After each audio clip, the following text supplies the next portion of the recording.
শোনো, একটা গল্প বলি শোনো। গল্প হলেও সত্যি, কিন্তু মিথ্যে নয় কোনো। ইলিশ ধরার মজার একটা গল্প বলি শোনো। দুদেশ যখন গরম ভারী, ইলিশ মাছের আছে, কে পাবে আর কে পাবে না এই নিয়ে সব আছে। এমন সময় মনে এলো আষাঢ়ে এক গল্প। মন দিয়ে সব শুনো, কিন্তু সময় পেলে অল্প। শ্রাবণ সবে শুরু হলো, আষাঢ় মাসের শেষ। পদ্মা এবার লক্ষ্মী মেয়ে, ইলিশ দিচ্ছে বেশ।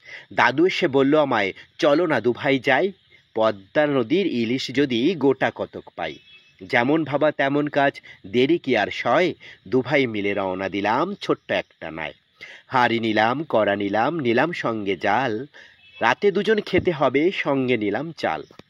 দুভাই মিলে জলের নিচে জাল দিয়েছি পেতে। দেখি তুলে গোটা দশেক মাছ গিয়েছে গেথে। দাদু বলল, দেখো তো দাদু, কোন মাছটা তাজা, কেটে কুটে ধুয়ে তারে করে ফেলো ভাজা। গরম ভাতে ইলিশ ভাজা, কি যে মজা হবে। ইলিশ মাছের তেল জিভে লেগে রবে।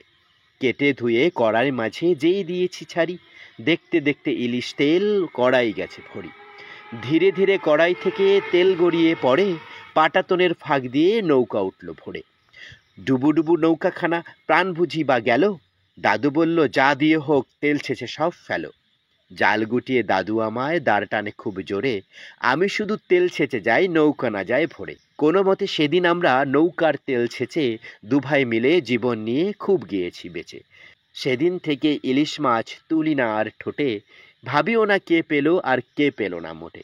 ধন্যবাদ, ধন্যবাদ সকল বন্ধুদের।